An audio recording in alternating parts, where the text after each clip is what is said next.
یہ آیت ہے نا یہ جو آیت ہے 7 سمندروں کی چابیاں اسی آیت کے اندر ہے. 7 زمینوں 7 آسمانوں اور جتنی بھی مخلوقات ایسی ہے جو ڈس سکتی ہے، جو چیر پھاڑ سکتی ہے، یا ایسی آفتیں اور بلائیں جو آنے والی ہیں، ان سب کو سنبھالنے کے لیے یہ آیت آخری طاقتور ترین آیت ہے، اور یہ عمل حیرت انگیز ترین عمل ہے. میں چند سانسیں پڑھواؤں گا، میں آج چند سانسیں پڑھواؤں گا، اور آپ کو علم ہے کہ یہ کتنی سانسوں کا عمل ہے؟ 40 سانسوں کا عمل ہے. اس کو دیکھتے ہوئے 40 سانسیں، اور ہر سانس میں اپنے مقصد، اپنی مشکل، اپنی پریشانی، جادو، جنات، بندش، بیماریاں، ناکامیاں، تکلیفیں، مشکلات، مسائل، الجھنوں کا ہر سانس میں تصور کرنا ہے. اگر چاہتے ہیں کہ ہمیشہ تونگری رہے، مالداری رہے، عزت رہے، بھرم رہے، اور نسلیں پتہ نہیں کتنی آئیں گی کوئی خبر نہیں، اور ان کا رزق کشادہ رہے، کیسے ہوگا؟ کس طرح ہوگا؟ تو اس کا واحد حل اور اس کا واحد راستہ صرف یہی ہے. اپنے مالوں کو سوچیں، یہ میرا مال اللہ نے دیا ہے. میرے والد غریب تھے، میرا دادا غریب تھا، یا میرا والد مالدار تھا، یا میرا دادا مالدار تھا. آج اگر ان کی جائیداد اور چیزیں مجھ تک پہنچی ہیں تو ان کے پاس راز کیا تھا؟ یہ ضروری ہے. میرا ایک اور پیغام بھی سن لیجیے گا. یہ ضروری ہے کہ اپنی نسلوں کو فقیر اور غریب اور منگتا چھوڑ کے نہیں جانا. جتنی استطاعت ہو ان کے لیے اتنا جائیداد، پراپرٹی، مال، کوئی رزق کو چھوٹا سا چھوڑ کے جانا ضروری ہے. اپنی نسلوں کو خالی چھوڑ کے نہ جانا. اگر وسائل ہیں، حلال کے راستے ہیں، اگر نہیں ہیں تو کوشش کرتے رہیں. اللہ کا مال اللہ کے ذمہ ہے، اللہ کا نظام اللہ کے ذمہ ہے. یہ آپ اگر اپنے پاس کچھ مال رکھتے ہیں، کچھ جائیداد رکھتے ہیں، سونے جواہرات رکھتے ہیں، یا کچھ چیزیں رکھتے ہیں، اگر آپ رزق حلال میں سنبھال کے رکھا ہوا ہے اور سال کے بعد ان کی زکوٰۃ دیتے ہیں اور رکھتے ہیں، تو یہ حرام نہیں ہے، اسباب کے موافق ہے اور توکل کے خلاف نہیں ہے. ایسا کرنے سے آپ گناہگار نہیں ہوں گے. ڈھاکہ میں ایک بازار ہے، اس کا نام خانم بازار ہے. خانم رئیس اعظم تھا، رئیس اعظم، پر اس نے زکوٰۃ، عشر، ہدیات، صدقات کے لیے اپنا مال محفوظ نہ کر سکا. بہت رئیس تھا. اس کے بارے میں تھا کہ 40 دن تک اگر گھوڑی دن رات دوڑتی رہے، گھوڑا دوڑتا رہے تیز رفتار، اس کی جاگیر ختم نہیں ہوگی.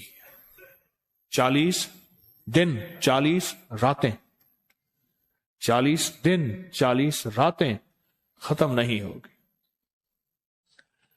باپ کے مرنے کے بعد بیٹی کو ایک چسکا پڑ گیا. وہ تھا کپڑے کے پھاڑنے کی آواز.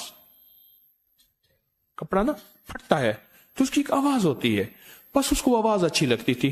تھانوں کے تھان آتے تھے، وہ سارا دن قیمتی بوسکی کے، کرنڈی کے اور قیمتی کپڑے پھاڑتی تھی، اس کو ٹکڑے کرتی تھی. اس کا مشغلہ تھا.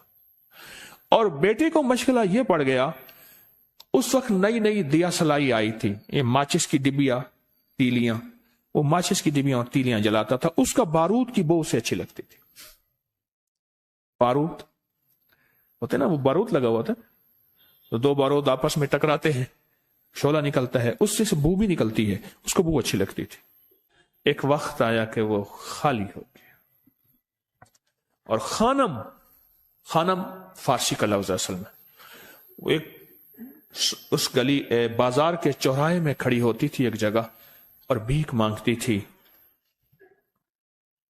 اور اس کے نام پہ خود بازار کا نام خانم بازار پڑ گیا.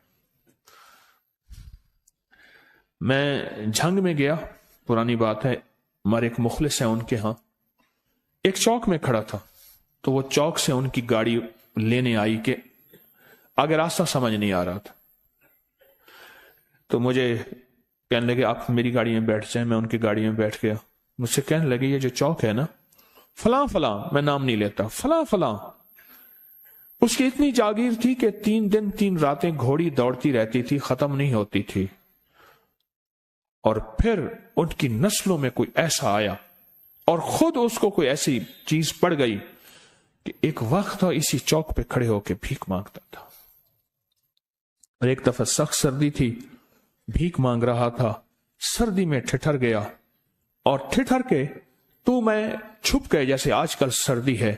رات کو وہیں مر کے پڑا تھا. صبح اٹھایا، کچھ لوگوں نے چندہ کر کے کفن دے کے دفن کر دیا.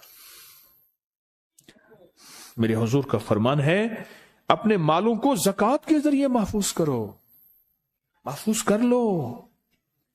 اگر محفوظ نہ کیا، نسلوں میں فقر اور فاقے، غربت، تنگ دستیاں، فقیری اور منگتا ہونا نسلوں کو دیکھے جائیں گے.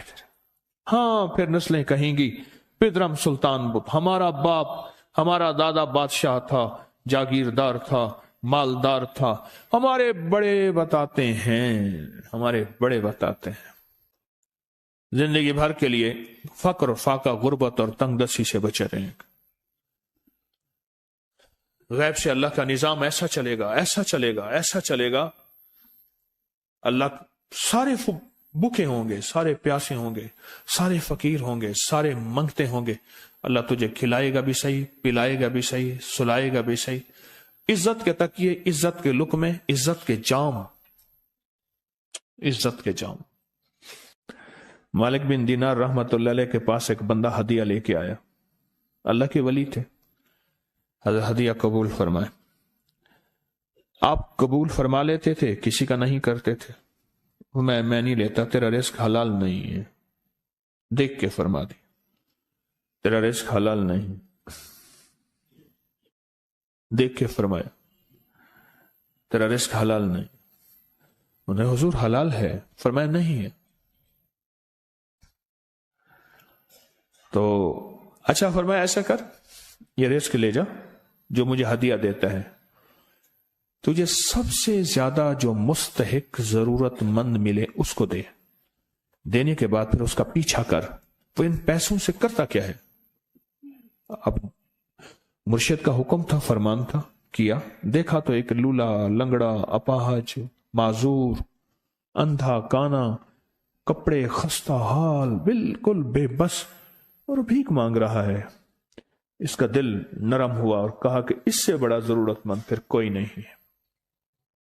اس کو جا کے مال دیا، پیچھا کیا.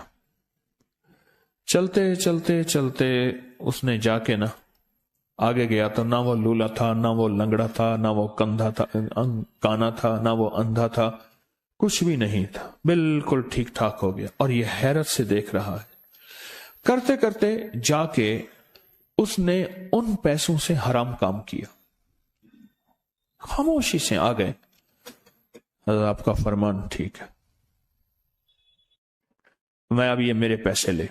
یہ جا کے کسی ایسے بندے کو دے جو تجھے سب سے زیادہ مالدار نظر آتا ہو، خوشحال نظر آتا ہو، بہترین نظر آتا ہو. اب پیسے لے لیے. اب دیکھا تو ایک صاحب ہے، بڑے قیمتی گھوڑے پہ، لاجواب پوشاک ہے اور بہت اچھی حالت ہے ان کی، بہت اچھی حالت. سوچا کہ حضرت نے فرمایا تھا کہ سب سے زیادہ خوشحال کو دینا. اس کو جا کے پیسے دیے، اس نے لے لیے. اب اس کا پیچھا کیا. وہ ایسی دکان پہ گیا جہاں سے راشن لیا جاتا ہے. اس نے تھوڑا تھوڑا راشن لیا اور حیران ہو گئے. اتنا مالدار آدمی ہے، ایسے راشن لے رہا ہے جیسے کوئی بندہ روز کی آئے روز کی کھائے. اتنا ضرورت مند. اس کا پیچھا کیا. ایک پرانی حویلی تھی، ایک پرانا محل نما ایک گھر تھا، ٹوٹا پھوٹا. اس کا جا کے دروازہ کھٹکھٹایا. ابھی اندر جانے ہی لگا تھا تو اس نے لگام پکڑ لی. اس نے دیکھا تو ہے تو وہی جس نے آج میری مدد کی ہے. کہا تجھے اللہ کا واسطہ ہے، اب مجھے اپنے حالات بتا دے. تو کہنے لگا تو نے جس کا واسطہ دیا ہے اور پھر تو نے میری آج مدد کی ہے، میں نے آج تک اپنے حالات کسی کو نہیں بتایا. میں رئیس اعظم تھا. تلک الایام نداولها بین الناس. اللہ کی طرف سے آزمائش آ گئی اور فقر، فاقہ، غربت، تنگ دستی ختم، ہر چیز ختم ہو گئی.